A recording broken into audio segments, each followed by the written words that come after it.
ingresar a este recinto, ¿no? Soy el doctor Martínez, todos me conocen. Hoy voy a tener el gusto de darles la charla de los tumores de fosa posterior en pediatría. Los objetivos que decidí plantear para esta charla fueron que al final de la misma ustedes puedan conocer parte de la historia y las generalidades de los tumores de fosa posterior en el ámbito pediátrico, además de mencionar las principales características imagenológicas para distinguir una neoplasia benigna de una maligna en el ámbito de la fosa posterior, poder establecer posibilidades diagnósticas en pacientes pediátricos que tienen una tumoración en ese lugar con base en la imagenología, en los datos epidemiológicos, los datos clínicos, y al final poder emitir diagnósticos diferenciales. A grandes rasgos, esto es lo que vamos a tocar durante la charla. Vamos a hablar algo muy rápido respecto a la historia de los tumores de la fosa posterior y su abordaje, y los tumores específicamente que vamos a abordar van a ser el astrocitoma pilocítico, medulloblastoma, el ependimoma, el glioma del tallo, el tumor rhabdoide teratoide. Es importante que durante la charla vamos a encontrar estas viñetas que van a ser los puntos más importantes y que ustedes deben de llevarse a casa. También les preparé unas flashcards que se las voy a compartir al final de la charla para tener en el teléfono en dado caso de que exista la duda, ¿no? Rápidamente, antecedentes históricos de este tipo de tumores. La primera descripción anatómica relativamente fiel a lo que hoy conocemos del cerebro está dada por Galeno de Pérgamo, un médico de los tiempos romanos que nació en lo que hoy es Turquía. Este gran médico tuvo la oportunidad de ser médico de los gladiadores. Entonces, como ustedes se imaginan, había muchos traumas craneales. Esto le dio la oportunidad a él de poder explorar el cerebro a un ámbito muy profundo, ¿no? A lo que era equivalente a su época. De ahí saltamos hasta Leonardo da Vinci, que sin ser médico, sin ser fisiólogo, sin ser nada cercano a la medicina, realizó descripciones increíblemente detalladas de la anatomía vigente hasta hoy en día. Describió perfectamente el sistema ventricular, los ventrículos laterales, el tercer ventrículo, el cerebelo, el cuarto ventrículo, un esbozo de tallo cerebral y algunos de los nervios craneales, con una perfección bastante cercana a lo que es en realidad. De ahí nos saltamos hasta Berengario da Carpio, que fue médico de los Medici, valga la redundancia, y de él es el primer tratado de enfermedades, tumores y cirugías del cráneo, cuya portada podemos observar aquí abajo. Incluso él llegaba a describir cuáles eran los abordajes más adecuados acorde al tipo de dolencia de cada paciente y el tipo de trépano para utilizar en cada uno de los casos. De ahí una obra muy importante es la The Human Corporis Fabrica de Andrés Vesalio, este médico holandés que sentó un precedente en un antes y un después en la descripción anatómica en general. Un dato interesante de este sujeto es que él se inmortalizó en la portada original del libro, siendo esta figura barbada, Andrés Vesalio. Y de ahí saltamos hasta Thomas Willis, que escribió el famoso polígono de Willis, ¿no? Vigente hasta nuestros días. Teniendo entonces ya las referencias anatómicas y las referencias vasculares, fue entonces que se pudo dar salida a la descripción de este tipo de tumores, ¿no? La primera obra en la que se trató como tal la patología cerebral se llama Anatomy Pathology de Cruvelier. Este famoso médico realizó exquisitos dibujos con una cercanía a lo que era en realidad bastante alta, ¿no? Aquí podemos observar, por ejemplo, la presencia de un tumor continuo. De ahí una figura muy importante a partir de esto es Walter Dandy, que en colaboración con el doctor Walker describió el famoso síndrome que seguramente todos ya conocemos. Este médico estadounidense fue de los primeros en hacer abordaje de la fosa posterior, describiendo ampliamente técnicas y abordajes quirúrgicos para determinadas enfermedades y dolencias de la fosa posterior, ¿no? Teniendo estos antecedentes, y más que nada como breviario cultural, vamos a empezar hablando de tumores de fosa posterior. El primero que vamos a abordar va a ser el astrocitoma pilocítico. Sabemos que el astrocitoma pilocítico es un tumor primario, benigno, astroglial del sistema nervioso central y es el más frecuente en pediatría. Aquí hay que tomar en cuenta varias cosas. Es el más frecuente primario benigno, como podemos observar aquí, 40 al 50% de los tumores del sistema nervioso central en pediatría. Si tomamos en cuenta todos los astrocitomas y los dividimos en supra e infratentoriales, el 40% va a estar por arriba y el 60% por abajo, localizándose el 40% en el cerebelo y el 20% en el tallo cerebral. La distribución entre sexos se comenta que es igual, aunque dependiendo de donde lo lean, hay una predilección un poco marcada por las mujeres.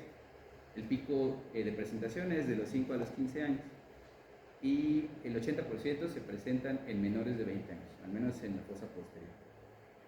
Cuando se presentan infratentoriales, la distribución del 100% son el 60% en el cerebelo, el 5% en el tallo cerebral, el 25% en el tracto óptico, que se conoce que está ampliamente relacionado con neurofibromatosis tipo 1, ya que el 15% de estos pacientes tienen astrocitoma pilocítico y hasta un tercio de pacientes que tienen astrocitoma pilocítico del nervio óptico tienen neurofibromatosis tipo 1.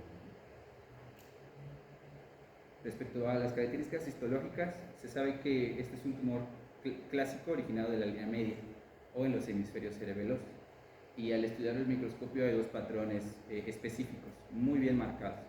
Uno de ellos es la presencia de células piloides, que son células bipolares elongadas que se observan perfectamente aquí en la tinción, acompañadas de abundantes fibras de Rosenthal, que son estas imágenes gordas, alargadas, que tienden a teñirse. Estas se comenta que son resultado de células, pero se presentan en sitios donde hay una gliosis importante. ¿Alguien sabe qué es la gliosis? Lo leemos a cada rato en los reportes. Un proceso de remodelación celular en el cual hay una fibrosis a partir de las células gliales del sistema nervioso. Ok, se sabe que, como bien comenta Eric, la gliosis es un sitio en el cual hay una remodelación y una proliferación de toda la línea glial importante. Entonces esto puede presentarse tanto en enfermedades tumorales neoplásicas como en enfermedades neurodegenerativas. Este es el patrón histológico típico que puede presentarse. Si dividimos los astrocitomas según la clasificación de la OMS, que seguramente ya han tocado, podemos encontrar que es amplia la distribución, ¿no? Hay desde grado 1 de la OMS, que es el que estamos tratando, el pilocítico, hasta en grado 4, que es el glioblastoma, ¿no? Histológicamente también tienen tres formas de presentación macroscópica, eso es importante mencionar. Pueden presentarse como tumores quísticos con un nódulo humoral, que es lo más frecuente, como un tumor completamente sólido, sin necrosis, y como un tumor sólido con necrosis. Es importante mencionar que no hay correlación histológica aparente entre ninguna de las presentaciones y mayor o menor cantidad de células piloides o fibras de Rosenthal. Respecto a los datos clínicos, sin importar cualquiera que sea la presentación, siempre se van a presentar con cefalea y vómitos matutinos que tienden a ser progresivos, datos de hipertensión intracraneal. Además de que los datos cerebelosos siempre están presentes, ataxia, disdiadococinesia, se cuenta que esto es algo muy frecuente. Dado el caso de que estos tumores tienden a ser de crecimiento lento, desde el momento en el que empiezan los síntomas hasta el diagnóstico pueden llegar a pasar hasta 6 años. Eso es importante mencionar. Como punto clave, nuestra mejor pista diagnóstica va a ser un tumor localizado en el cerebelo, quístico, con un nódulo humoral que va a mostrar reforzamiento por medio de contraste. Como podemos ver en el esquema, la localización, lo más frecuente en este ámbito va a ser que esté en el cerebelo, después un nervio óptico, el tercer ventrículo y hasta el final el tallo cerebral.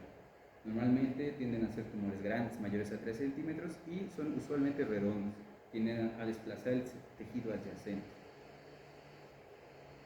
Equivocadamente durante mucho tiempo se pensó que este tumor era el prototipo del tumor benigno del sistema nervioso central. Sin embargo, se ha llevado a la conclusión de que esto es una gran mentira, ya que el abanico de posibilidades y de formas en las cuales puede manifestarse es tremendamente amplio. Puede dar datos de ser un tumor benigno, caracterizarse como un tipo clásico, o de ser un tumor, o dar la apariencia de ser un tumor muy agresivo. En la tomografía en fase simple vamos a observar un tumor que puede ser sólido quístico, como ya comentamos, y ese nódulo va a ser ISO o hipointenso de la sustancia gris. A la derecha tenemos magnificaciones de tomografía transversal de cráneo en fase simple y contrastada de una niña de 12 años, en la cual observamos una lesión localizada en el hemisferio cerebeloso derecho, la cual es redonda, bien definida, heterogénea, con una porción quística y una porción sólida, la cual muestra reforzamiento nodular heterogéneo con el medio de contraste. Se comenta que en la mayoría de los casos este nódulo que está presente o que muestra reforzamiento no es otra cosa que tejido cerebeloso desmoplasta. Esa es una pregunta algo rebuscada.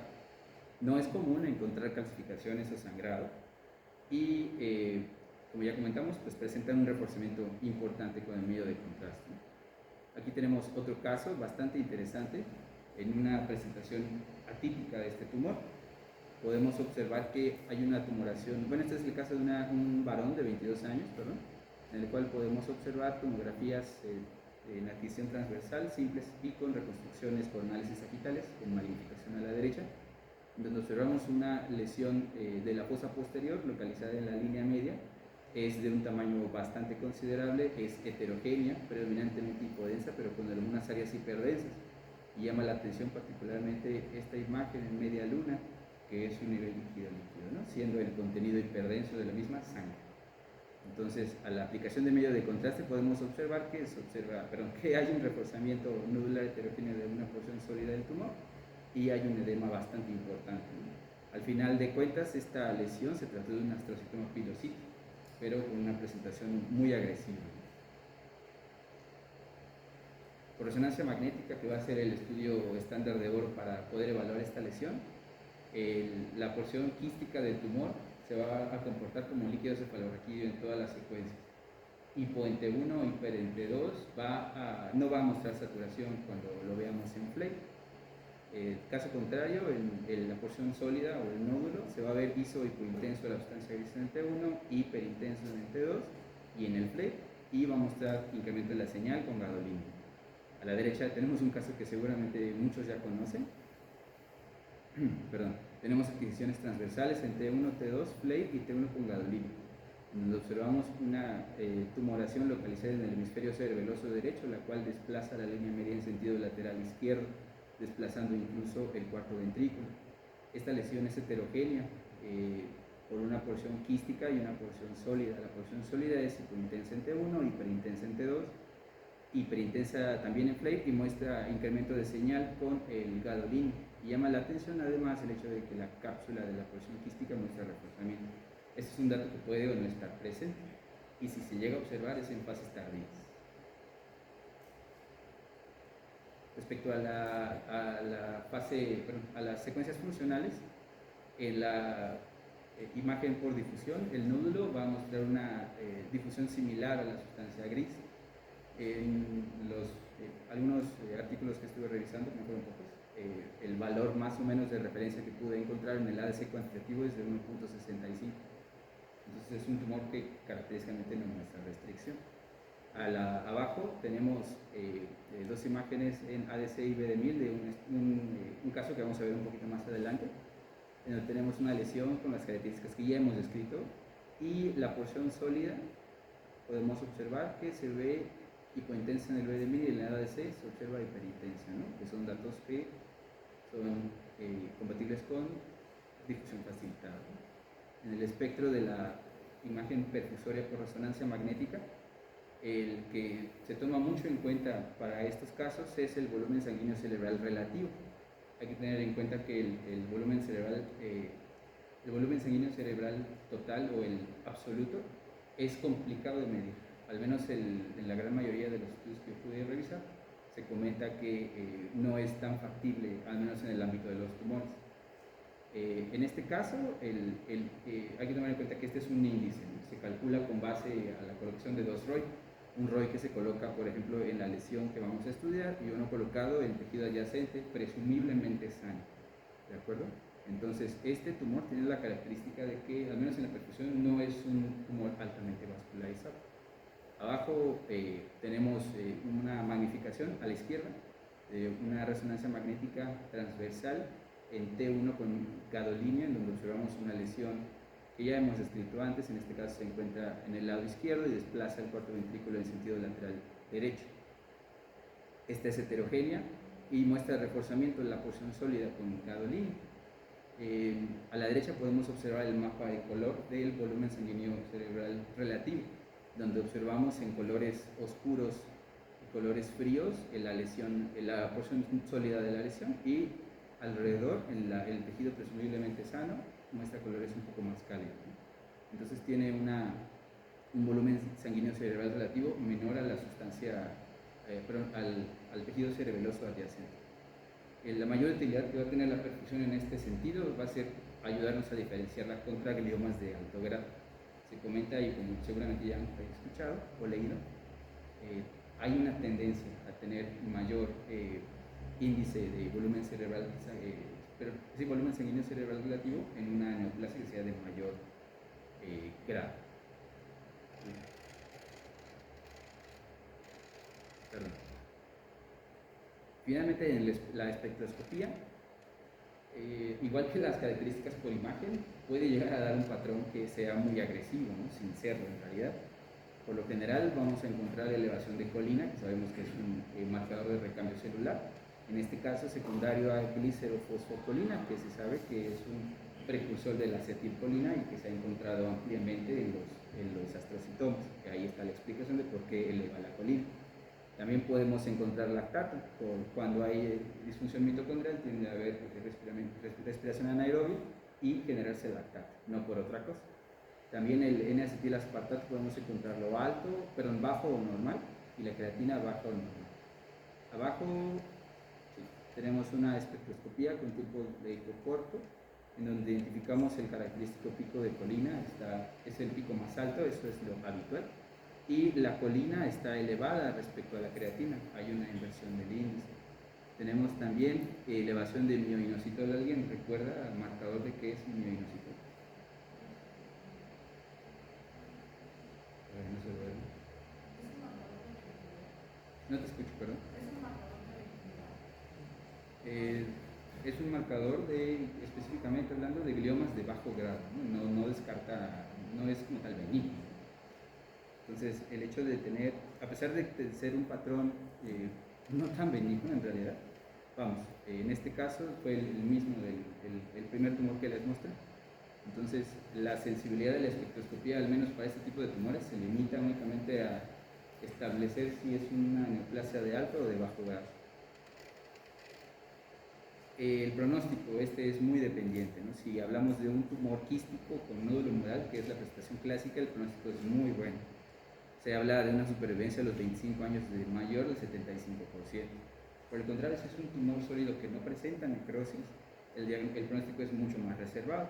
La supervivencia disminuye a los 25 años a menos del 40%. Respecto al diagnóstico diferencial, es importantísimo tener en cuenta a dos entidades, el meduloblastoma y el ependimoma. Como vamos a ver en un momento, el meduloblastoma tiende a ocupar el cuarto ventrículo y a tener valores de ADC muy bajos. Es un tumor que muestra mucha restricción a la difusión cuantitativamente. Y por otro lado tenemos el ependimoma, que sabemos que por sus características histológicas tiende a presentar fuga por los agujeros que tiene de forma adyacente, como podemos observar en la adquisición coronal de un T1 con gadolinio de este tumor, que se está fugando precisamente hacia abajo, que muestra un reforzamiento nodular heterogéneo, ¿no? En este caso se trató de un ependimoma. Esos dos diagnósticos diferenciales es importante tenerlos en cuenta. ¿Alguien quiere describir las imágenes rápidamente? Es un caso recientemente hecho, en un estudio recientemente hecho.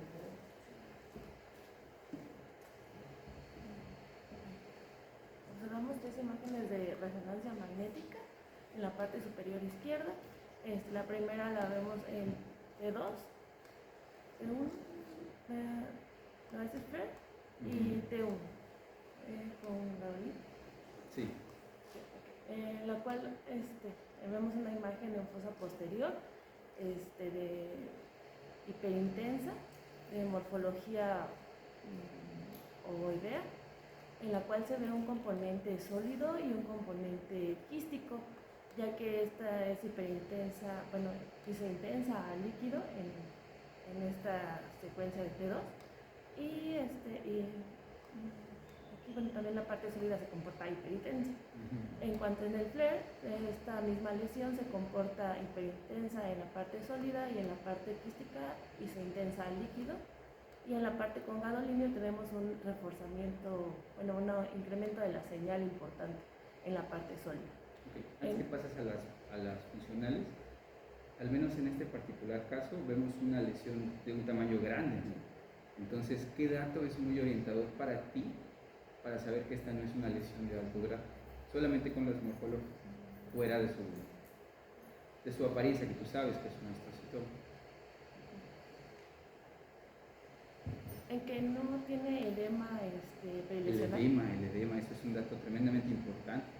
Al menos en el flare no hay datos importantes de edema. En este contexto y en este sentido, ese es un dato que puede llegar a ser pivote, ¿no? Llegar a ser muy orientador para llegar hacia las características o el comportamiento de la lesión. Bien, entonces, ¿qué más ves? En las siguientes secuencias. Ajá.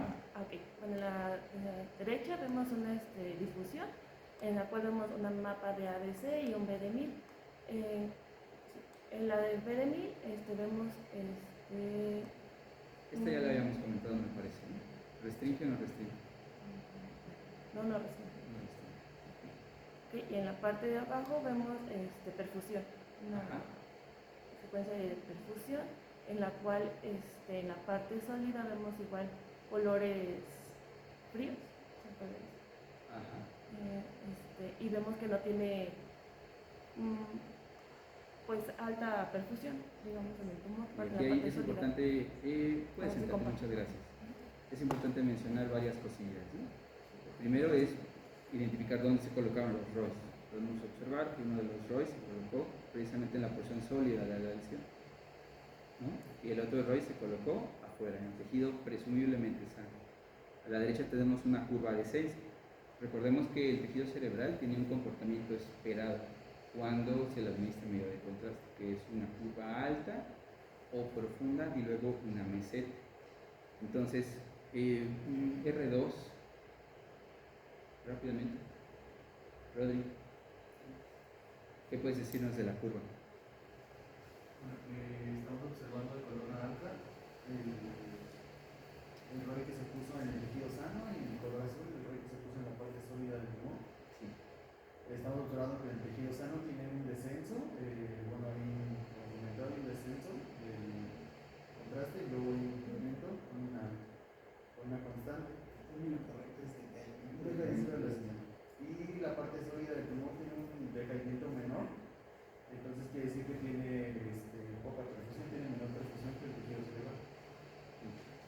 Podemos concluir, al menos en este caso, que el ROI que colocamos en la porción sólida de la lesión tiene un comportamiento muy similar al tejido cerebeloso, ¿no? Eso es importante. Y aprovechando que ya estás de pie, rápidamente, ¿qué nos puedes decir del espectro? Estamos observando una espectroscopía de tiempo de eco largo. ¿Por qué Bueno, largo? es intermedio, porque está separado los líquidos. Observamos de derecha a izquierda que hay un incremento de los líquidos. La creatina, bueno, el N-acetil está normal y la colina está elevada respecto a la creatina. El índice de colina-creatina es de 6.1. Está elevado. ¿Cuánto es? 1.8. ¿Opiniones diferentes? No, 0.7. Okay. Es importante mencionar. ¿Cómo se comporta este tumor por el espectro? Como si fuera de por el oscilatorio. Solamente por la elevación de la colina, solamente por eso. Pero hay un dato que no hay que dejar pasar en cuenta: el N-acetilaspartato. El N-acetilaspartato mantiene hasta cierto punto su pico. Entonces, eso nos puede llegar a hacer pensar que no es una neoplasia determinada. ¿De acuerdo? Ok.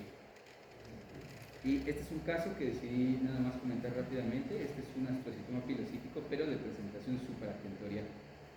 Entonces llama mucho la atención el hecho de que es prácticamente la misma neoplasia, una neoplasia de características muy similares a la que se presenta infratentorial.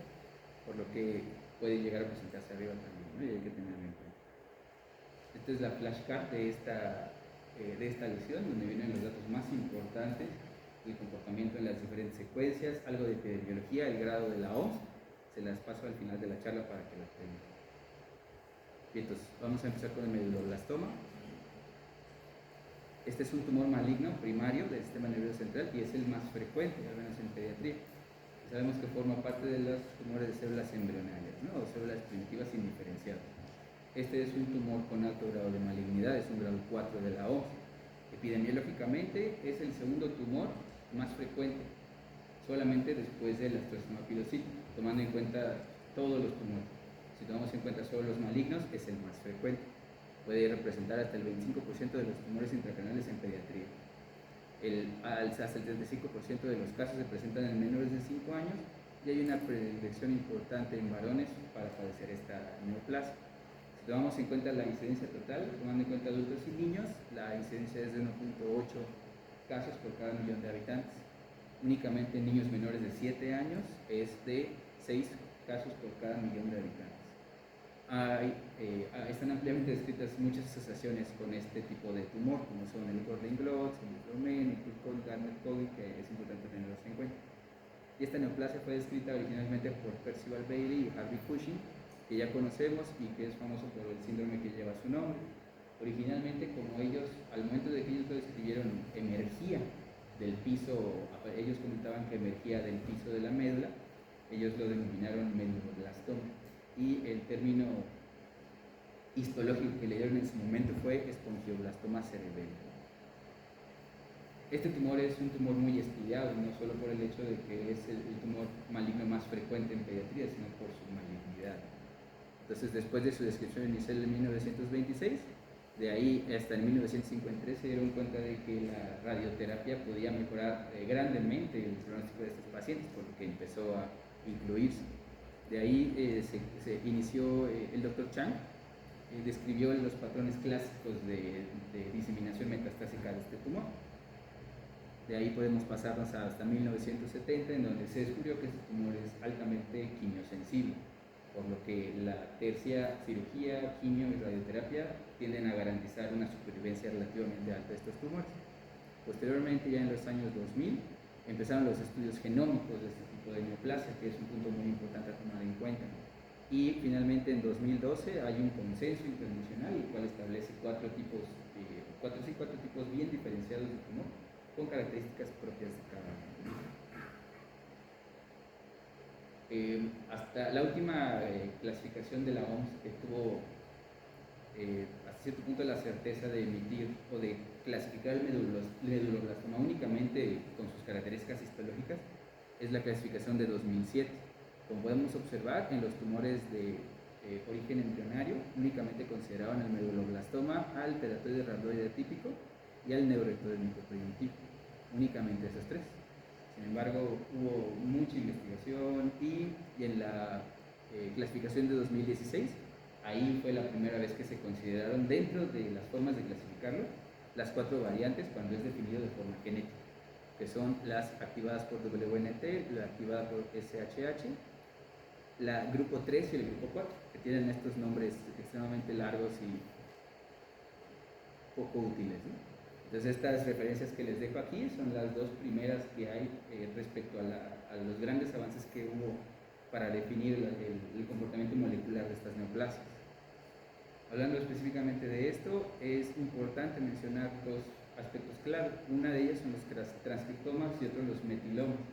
Los transcriptomas son estudios en los cuales se identifica cuál es el porcentaje de expresión de un determinado gen. Por ejemplo, cuál es el porcentaje específico del gen que le da el cabello castaño a Adriana para que pueda manifestarse en su fenotipo. Eso es lo que es el transcriptoma. Y el metiloma es un patrón de metilación de las histonas de ADN molecular. ¿De acuerdo? Tomando en cuenta esos 2 puntos, es que se han logrado identificar estos 4 subtipos de tumores, que ya los mencionamos. El WNT activado, que es el menos frecuente, pero el de mejor pronóstico. La supervivencia a 5 años puede ser mayor al 95% y es igual en niños y en niños. el SHH activado, que es no tan frecuente, pero tiene un pronóstico no tan bueno. La supervivencia a 5 años es mayor al 60%, igual es semejante en niños y niñas. Del grupo 3, que es infrecuente también, pero es el de peor pronóstico. La supervivencia a los 5 años es menor al 50% y este es más frecuente en varón. Por último, el grupo 4, que es el más frecuente y tiene un pronóstico intermedio. La supervivencia a 5 años se comenta que es por lo general mayor al 50%. Es importante mencionar que estos dos tumores, al menos el SHH y el WNT, son dependientes del P53, del comportamiento del P53, que como recordamos es el guardián del genoma. Y el grupo 3 y el grupo 4 tienen una heterogeneidad genética muy alta, tienden a comportarse de formas muy aberrantes y es muy frecuente encontrarlas con metástasis al diagnóstico. Cuando los evaluamos desde el punto de vista histológico, hay 4 tipos clásicos bien descritos. El más frecuente, que es el clásico, en donde se encuentran las rosetas neuroblásticas o de Hummerite, acompañadas de células redondas, pequeñas y azules, que es como se describe a los tumores de células primitivas, ¿sí? Que las rosetas, aquí encontramos una roseta, ¿no? Vamos a verlas un poco más grandes más adelante. La variedad nodular o demoplásica, en esta variedad tiende a haber formaciones de nódulos que se ven pálidos porque hay menos captación del el agente de tinción. Y este también está acompañado de células redondas, pequeñas y azules, ¿no? Cuando se hace tinción específica para reticulina, tienden a ser pobres, lo que se comenta que establece el diagnóstico diferencial con el de nodularidad extensa, el cual es alto en reticulina y muestra mayor cantidad de nodularidad. Este es el menos frecuente y el de mejor pronóstico. Finalmente, el anaplásico, este perro maldito, es el de peor pronóstico. Vemos gran cantidad de células redondas, pequeñas y azules, pero son pleomórficas. Observamos que tienen una morfología muy distinta, son altamente heterogéneas y dan una apariencia que se comenta al microscopio en cielo estrellado, ¿no? Ver células tan distintas, tan abundantemente. Clínicamente se va a manifestar también por datos de hipertensión intracraneal, siendo el vómito lo más característico. Como es un tumor que tiende a crecer en sentido ventral, tiende a comprimir el área postrema, que se sabe es el centro del vómito. El vómito es el dato más frecuente en estos pacientes, el más constante, además de la ataxia y otros datos cerebelosos. Al ser un tumor de crecimiento rápido, desde el inicio de los síntomas al diagnóstico en general y en países del primer mundo se comenta que se lleva a cabo el diagnóstico en menos de 2 meses. Nuestro punto clave o nuestra mejor pista de diagnóstico va a ser un tumor hiperdenso en fase simple, de naturaleza sólida, que va a ocupar o va a tender a ocupar el cuarto ventrículo en un niño menor de 5 años. Esa va a ser nuestra mejor pista de diagnóstico. Su localización, va a tener la característica de que va a emerger del techo del cuarto ventrículo o del vértice cerebeloso, que va a ser un dato muy importante para hacer el diagnóstico diferencial con el ependimoma. El tamaño normalmente puede ser hasta de 3 centímetros, hay que tomar en cuenta que se presentan en niños muy pequeños, por lo que decir 3 centímetros es igualmente decir no es muy grande, pero en ese contexto pues es un tumor grande. Usualmente son tumores redondos y desplazan al tejido adyacente. Más del 95% de los casos de neuroblastoma se acompañan de hidrocefalia al momento del diagnóstico. Por tomografía en fase simple vamos a encontrar el tumor hiperdenso, como ya hemos comentado. Como podemos ver a la derecha en esta adquisición transversal de tomografía computada, en fase simple de un varón de 15 años, en donde podemos observar un tumor que prácticamente oblitera el cuarto ventrículo. Este es de morfología redonda, es marcadamente hiperdenso en relación con el tejido adyacente y causa hidrocefalia. Sin subir más, sabemos eso, podemos observar aquí dilatación de los recesos temporales de los ventrículos laterales. Se comenta que la hiperdensidad característica en fase simple de este tumor es por la alta celularidad que tiene. Las calcificaciones y el sangrado no son frecuentes, como ya habíamos comentado, la hidrocefalia es muy importante, ¿no? Y muy frecuente, así como áreas de edema. Hasta en el 60% de los casos puede manifestarse con áreas quísticas o áreas necróticas que van a darle una apariencia muy heterogénea en una fase simple o en una fase contrastada. Y es importante, como esto se presenta en niños menores o la mayoría de niños menores de 5 a 7 años, es infrecuente a esta edad observar calcificaciones fisiológicas. Entonces, en el contexto de este tipo de pacientes, si encontramos calcificaciones de la falsa cerebro o de la hoz del cerebro, Eso es un dato predictor alto para una enfermedad del infrahúmero. Hay que tener en cuenta neuroblastoma en un niño menor de 7 años con calcificaciones de la faz cerebral. Hay que tener en cuenta ese diagnóstico diferencial. Y un dato muy importante es que sea antes de la quimio o de la radioterapia. Con el medio de contraste, estos tienen un reforzamiento intenso. Tenemos la continuación del mismo caso con las reconstrucciones sagitales y coronales, en donde podemos identificar la misma lesión que crece en sentido rostral, causando desplazamiento anterior y disminución de volumen de la cisterna prepontina, además de obliteración de las cisternas de la fosa posterior. Este es un tumor grande, hiperdenso, que muestra reforzamiento con el medio de contraste, ¿no? Como podemos observar aquí, al menos en estos casos, da la apariencia de ser nodular heterogéneo. Por resonancia magnética, el tumor va a tener un comportamiento muy específico. En T1 se va a observar hipointenso la sustancia gris, en T2 se va a observar hiperintenso, al igual que en FLAIR. Y se comenta que el FLAIR va a ser la secuencia ideal para poder aseverar el tamaño real de la lesión. En el FLAIR hay saturación del líquido cefalorraquídeo que está en movimiento. Y como este tumor tiende a invadir el cuarto ventrículo, a veces el líquido que está alrededor nos impide hacer mediciones apropiadas, ¿no? O cercanas a la realidad. Entonces el FLAIR es la secuencia ideal para poderlo medir, al menos medir el tamaño.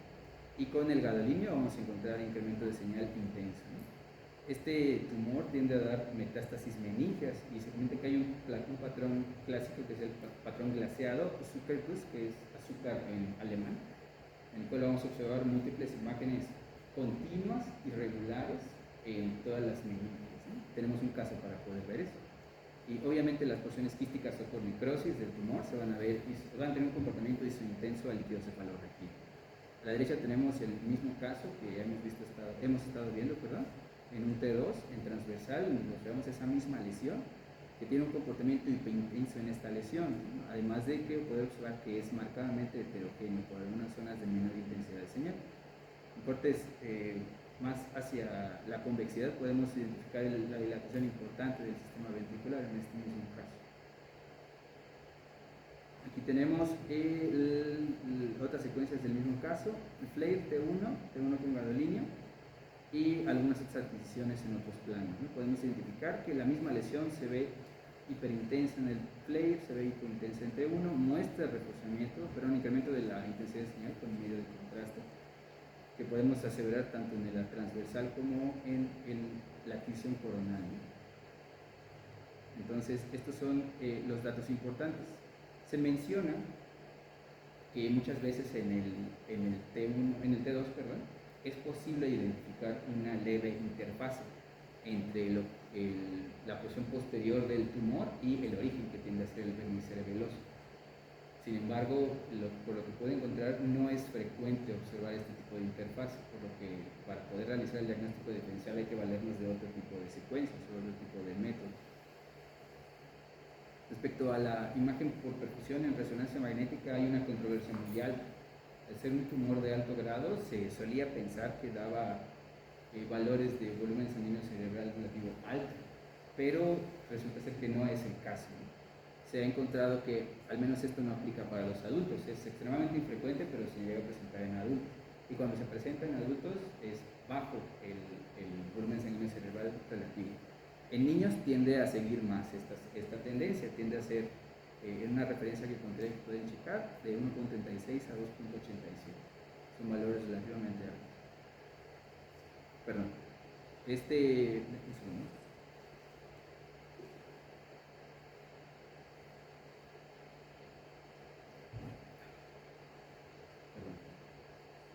Aquí observamos un mapa de color, pero en este caso no es de volumen sanguíneo cerebral, es de volumen cerebral total, absoluto.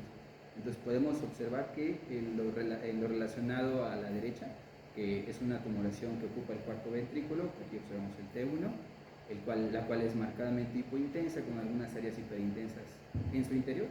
Bueno, esta se correlaciona por el hecho de que en su superficie, cuando se traspolan, se observan imágenes muy cálidas, ¿no? Lo que nos habla de un flujo sanguíneo cerebral, al menos de manera local, importante, ¿no?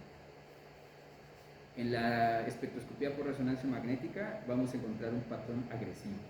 vamos a encontrar la colina alta, el N-acetil aspartato bajo o abatido, y hay un índice que se comenta que no es muy habitual, yo no me había detenido a pensar, que es el índice de creatina-colina. Normalmente tomamos el colina-creatina. Entonces, el hecho de considerar un índice creatina-colina menor de 0.75 y mioinositol N-acetil aspartato menor a 2.1 ofrece una sensibilidad bastante alta en dado caso que haya duda y que, claro, el tumor tenga este comportamiento. Un marcador específico es la taurina. Hay dos teorías. Hasta el momento no está bien dilucidada cuál es la función de la taurina en el metabolismo cerebral. Sin embargo, se ha llegado a la conclusión de que es un metabolito no proteinogénico que está altamente presente en los tejidos que son altamente metabólicos. Entonces, una explicación es por el hecho de que este tumor tiene una tasa de replicación bastante alta. Bueno, eso explica la presencia de la taurina. Otra probable explicación es respecto a su origen. Como tiene origen en células, es un tumor de células primitivas, como ya habíamos mencionado, hay una teoría por ahí que comenta que pudiera ser el probable origen de la elevación de taurina. Sin embargo, no es, al menos no sé si nuestro equipo tiene volúmenes para... Tiene una resonancia de 3.4, por si alguien se lo preguntaba. Este es el espectro del caso que ya habíamos estado viendo. Es un espectro univoxel en donde colocan el voxel justamente en la lesión. Podemos identificar varios datos importantes. El primero de ellos es que hay una disminución muy importante de N-acetil aspartato. Hay un pico tremendamente elevado de colina en relación con la creatina. Si vamos a la relación colina-creatina es de 10.05, ¿no? En este caso nos habla de una tumoración de alto grado. Y al final de cuentas, el diagnóstico histopatológico fue un medulloblastoma clásico. Me di a la tarea de preguntar si hacían aquí los métodos para poder determinar el subtipo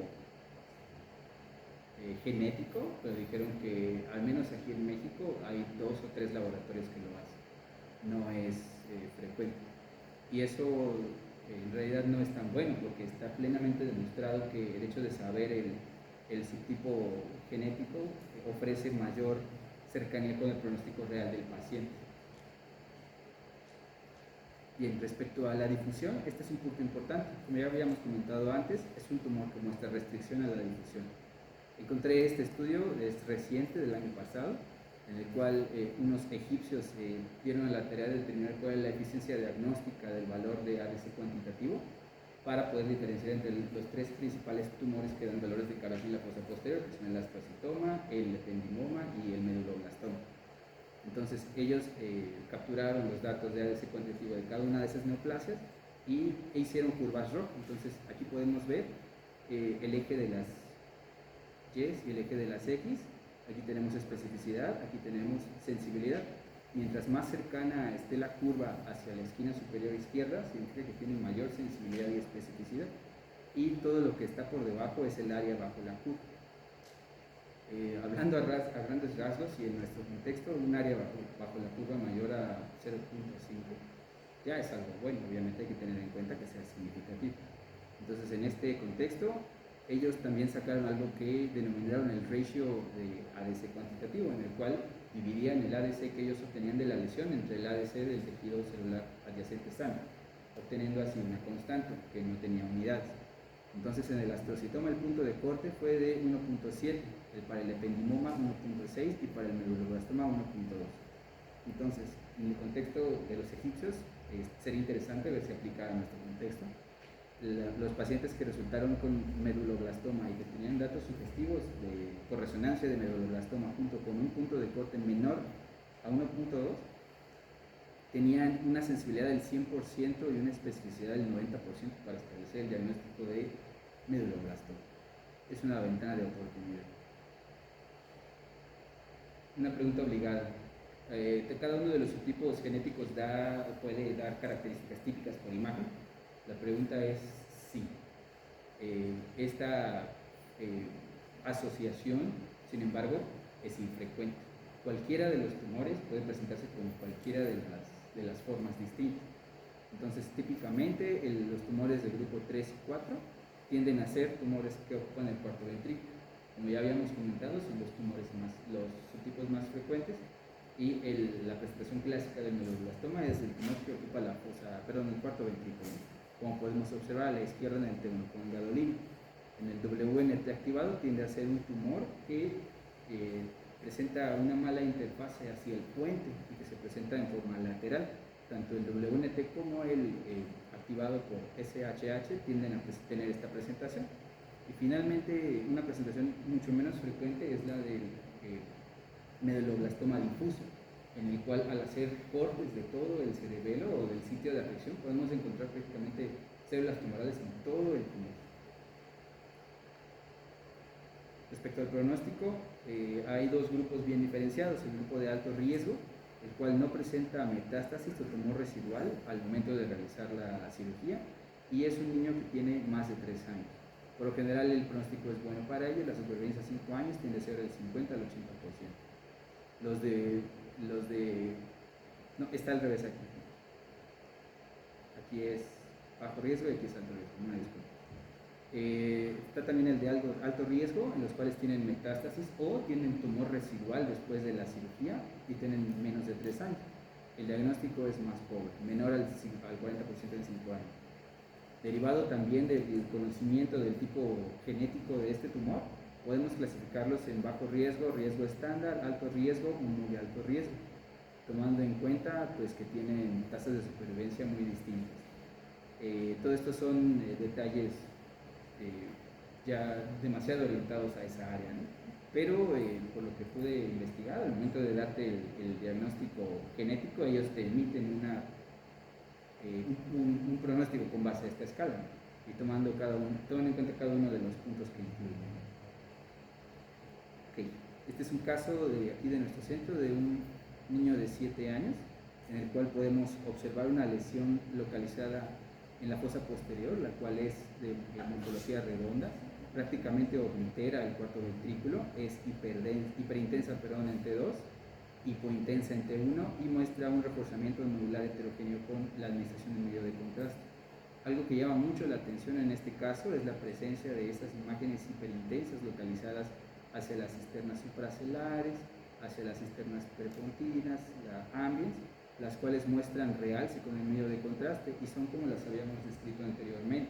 Son irregulares, tienen continuidad, son las metástasis subtergus o las que les comenté. Este paciente, además en el sagital podemos identificar que hay continuidad de estas lesiones hacia el canal medular, y no solamente en la región cervical, también en la región lumbar. Ahí podemos observar las mismas lesiones. Entonces, este es un buen ejemplo de un tumor que tuvo un comportamiento bastante agresivo que, posterior a la cirugía para intentar remover el tumor, causó un edema tan severo que terminó en muerte cerebral del paciente. Son tumores que, a pesar de que no se ven tan agresivos, son muy agresivos. Esta es la flashcard de este tumor con los datos más importantes. Bien.